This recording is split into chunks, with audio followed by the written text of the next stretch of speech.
السلام علیکم بچوں، کیسے ہیں آپ؟ اب ہم اپنی کہانی شروع کرتے ہیں اسی سانگ کے ساتھ۔ کیا سانگ تھا بچوں؟ ہاں، منا گائے چائے کلا کلا کلا کلا منا گائے چائے کلا۔ ہاں بچوں، آج جب منا گائے چائے کلا اسکول سے آیا تو اس نے امی کو بتایا کہ پتہ ہے امی جان آج اسکول میں کیا ہوا؟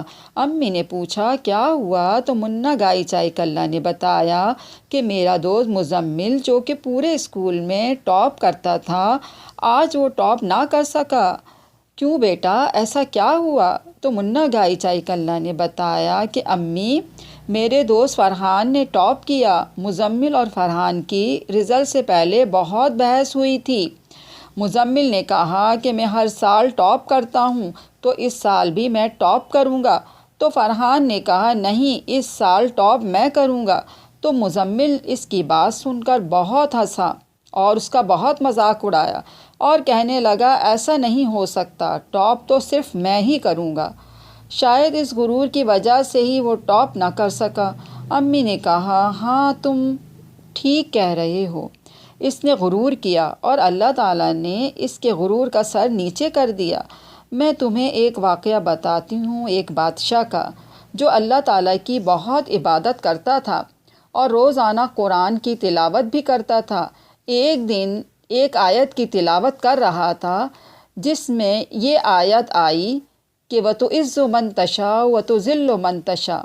اس کا مطلب یہ ہے کہ عزت اور ذلت دینے والا اللہ تعالیٰ ہے۔ لیکن اسی وقت اس کو شیطان نے بہکا دیا اور وہ کہنے لگا یہ تو میں بھی کر سکتا ہوں، جس کو چاہوں مال و دولت دوں اور جس کو چاہوں نہ دوں، اس سے چھین لوں۔ بس پھر کیا تھا، اس کے ذہن میں یہ بات آ گئی اور اس نے قرآن پڑھنا چھوڑ دیا اور ایک دن وہ شکار کے لیے نکلا، اپنی سلطنت سے دور نکل گیا اور کسی دوسری سلطنت میں داخل ہو گیا۔ پھر کیا تھا بچوں، وہاں پر لوگوں نے اسے دیکھتے ہی پکڑ لیا اور اپنے بادشاہ کے پاس لے گئے۔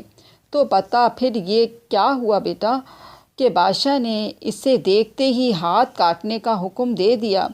وہ اس لیے کہ ایک ڈاکو جو اسی شکل کا تھا وہ لوگوں کو لوٹتا تھا، لوگوں کو مارتا تھا۔ اس کی شکل بالکل اس بادشاہ سے ملتی تھی۔ سب نے یہی سمجھا کہ یہ ڈاکو ہے۔ پھر بادشاہ نے بہت صفائیاں پیش کیں اور کہا کہ نہیں، میں اس ملک کا بادشاہ ہوں، میں ڈاکو نہیں ہوں۔ لیکن پھر وہ نہ مانا بادشاہ نے حکم دیا کہ اس کے ہاتھ کاٹ دیے جائیں۔ پھر کیا تھا، اس کے ہاتھ کاٹ دیے۔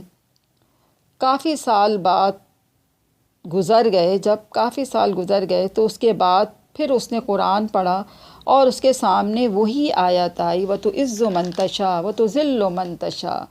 پھر بادشاہ یہ آیت پڑھ کر اتنا رویا، بہت رویا، زار و قطار روتا رہا اور اللہ سے توبہ کرتا رہا۔ شاید پھر اللہ تعالیٰ نے اس کی توبہ قبول کر لی۔ ایک دن وہ شکار کے لیے نکلا تو شکار کرتے کرتے اپنی ہی سلطنت میں پہنچ گیا۔ جب لوگوں نے اسے دیکھا تو پہچان لیا اور کہا کہ بادشاہ سلامت، آپ کہاں چلے گئے تھے؟ ہم کب سے آپ کو ڈھونڈ رہے تھے۔ پھر اس کو وہی عزت ملی، محل میں لے جایا گیا، پھر بادشاہ کی کرسی پہ اس کو بٹھایا گیا۔ اس وقت اس کی زبان پر بس صرف یہی الفاظ تھے وَتُعِزُّ مَن تَشَاءُ وَتُذِلُّ مَن تَشَاءُ۔ دیکھا بیٹا، عزت اور ذلت دینا سب اللہ کے ہاتھ میں ہے، اور اس نے شیطان کے کہنے میں آ کے کتنا اپنی ٹائم کو برباد کیا اور کس طرح سے اس کو عزت سے ذلت ملی۔ بس عزت دینے والا صرف اللہ کی ذات ہے۔ ہمیں کسی چیز پہ بھی غرور نہیں کرنا چاہیے۔ غرور تو بس اس کی ذات کے لیے ہیں، ہمارے لیے نہیں۔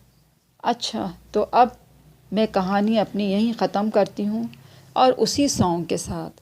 کیا سانگ تھا بچوں؟